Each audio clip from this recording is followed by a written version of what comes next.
Did you know that by the end of 2023, there were an estimated 1.2 million drones in the United States and Canada alone? More striking is that these are just the registered ones. There's a whole world of unregistered drones out there.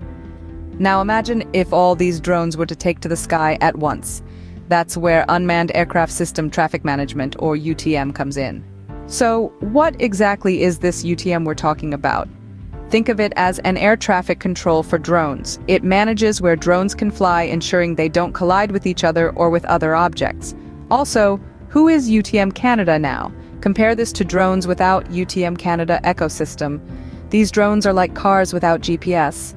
They can still move around, but without any guidance or control, they're prone to accidents. Drones equipped with UTM systems, on the other hand, have a clear path defined for them. They know where to go, when to go, and how to get there. They're like cars with a sophisticated GPS system that not only tells them where to go, but also warns them of upcoming traffic or roadblocks. But the difference doesn't end there. Drones without UTM Canada systems, while capable of flying, are limited in their functionality. They're excellent for hobbyists who want to fly their drones in their backyard or in a controlled environment. But for commercial or public service use, where drones need to fly longer distances and in various conditions, a UTM ecosystem is critical. Now let's delve into the future implications and possibilities of drones and UTM.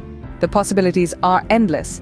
Think of a world where drones deliver your online purchases right to your doorstep, or where drones are used for life-saving missions, like delivering medical supplies to remote or disaster-stricken areas.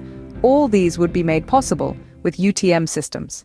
Moreover, UTM Canada ecosystems could pave the way for more advanced drone technology. We're talking about drones that can autonomously navigate complex urban environments, drones that can perform intricate tasks, and drones that can communicate with each other to perform coordinated missions. But it's not just about the technology.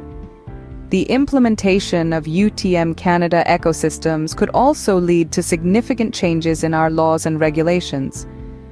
It could lead to the creation of drone highways in the sky, or the establishment of no-fly zones for drones.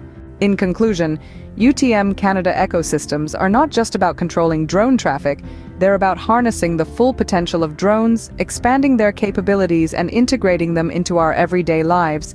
They're about creating a future where drones are not just a hobbyist's plaything, but an essential part of our society. So the next time you see a drone buzzing in the sky, think about the technology that's guiding it and the potential it holds for our future. Think about UTM Canada.